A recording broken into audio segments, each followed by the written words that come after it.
The next incarnation listed after Lord Krishna is the incarnation of Buddha. Lord Buddha's place of appearance, Gaya, is mentioned. His father and mother's name is also mentioned, and his activities are also mentioned. After Lord Buddha, the next incarnation which is mentioned is Sri Chaitanya Mahaprabhu, who is described, Krishna Vana Tvisha Krishna Sango Pangashta Parshadam Yajnai Sankirtanai Prayer Yajantihi Sumedasha. In this Kali Yuga, the Lord will advent himself in a golden color, accompanied by his associates, and will dance and chant the Hare Krishna Mahamantra.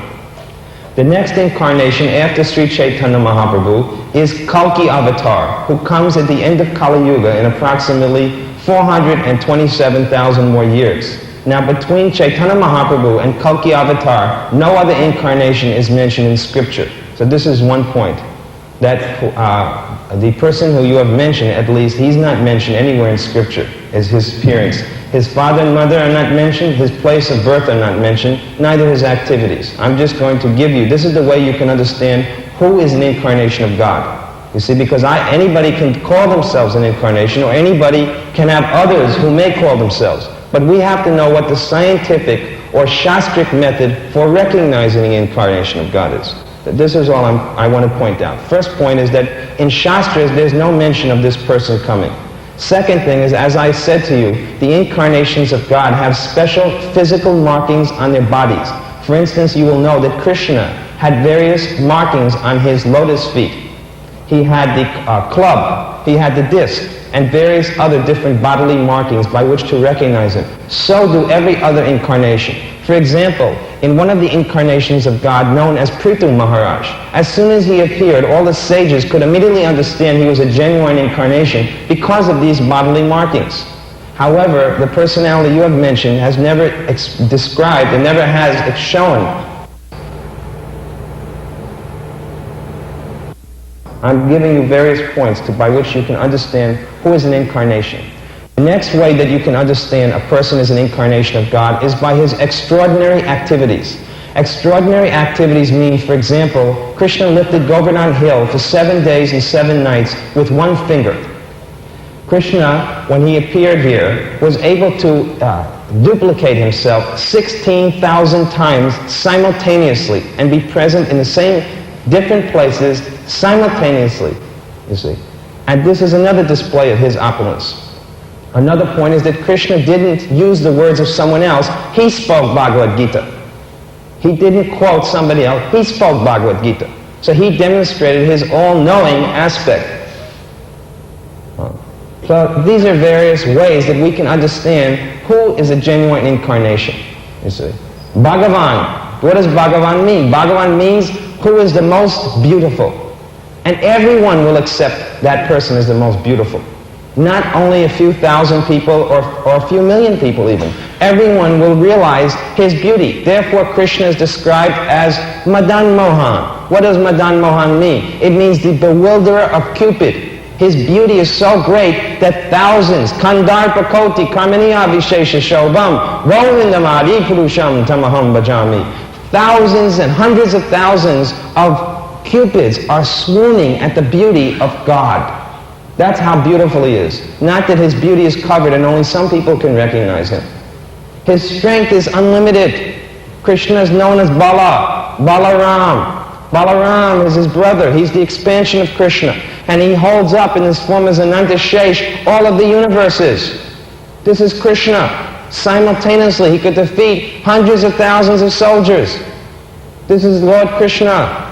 There's unlimited pastimes, if you've read Srimad Bhagavatam, of Lord Krishna. And who has accepted Krishna?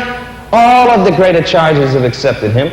Not some millions of people who don't know Shastra, but great acharyas have accepted him on the basis of Shastra.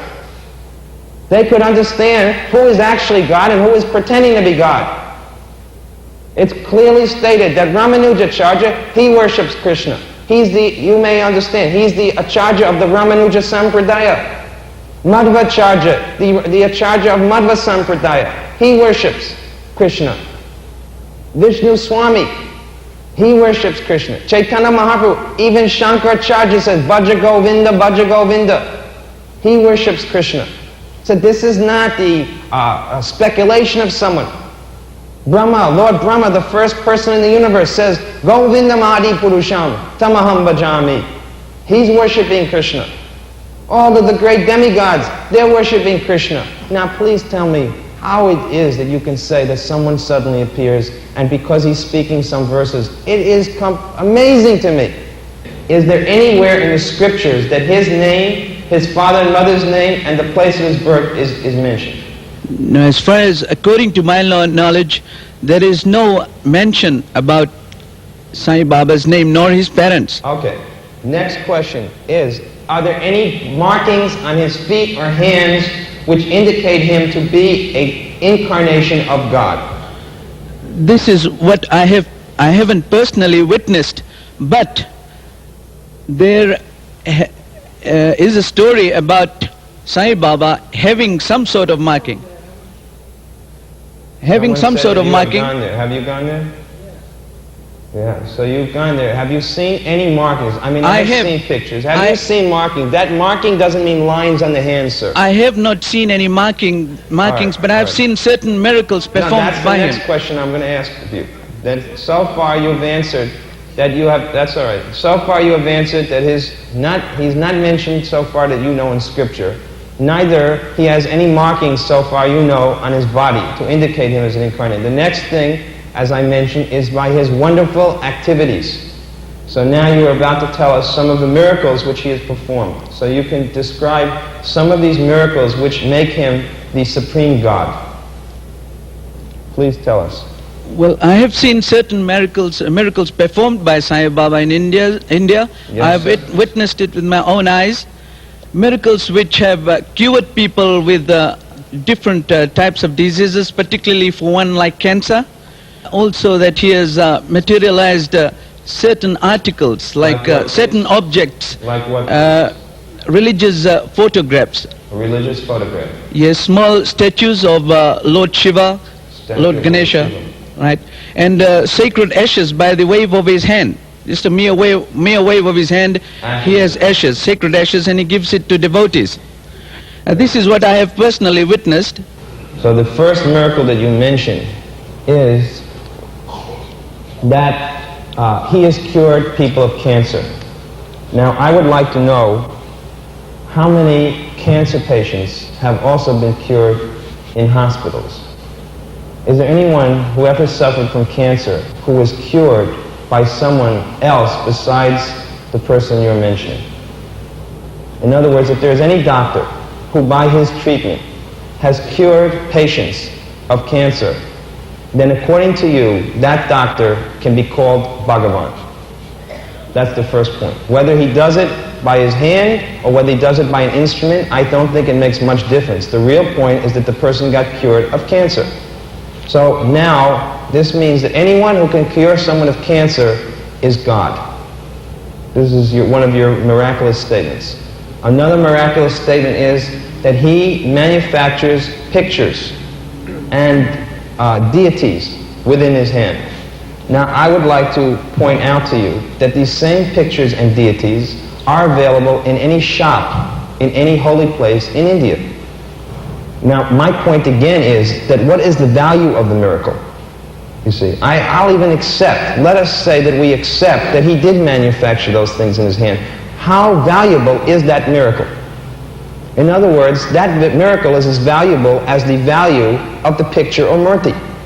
Because the same picture or murti happens to be available in a shop, in a holy place, for 10 rupees or 100 rupees. No.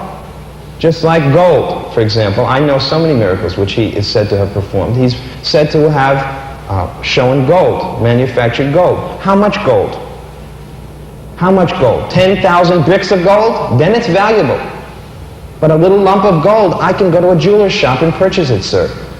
If that's all you have to do to become God, oh, it's very easy. There must be lots of gods going around the world.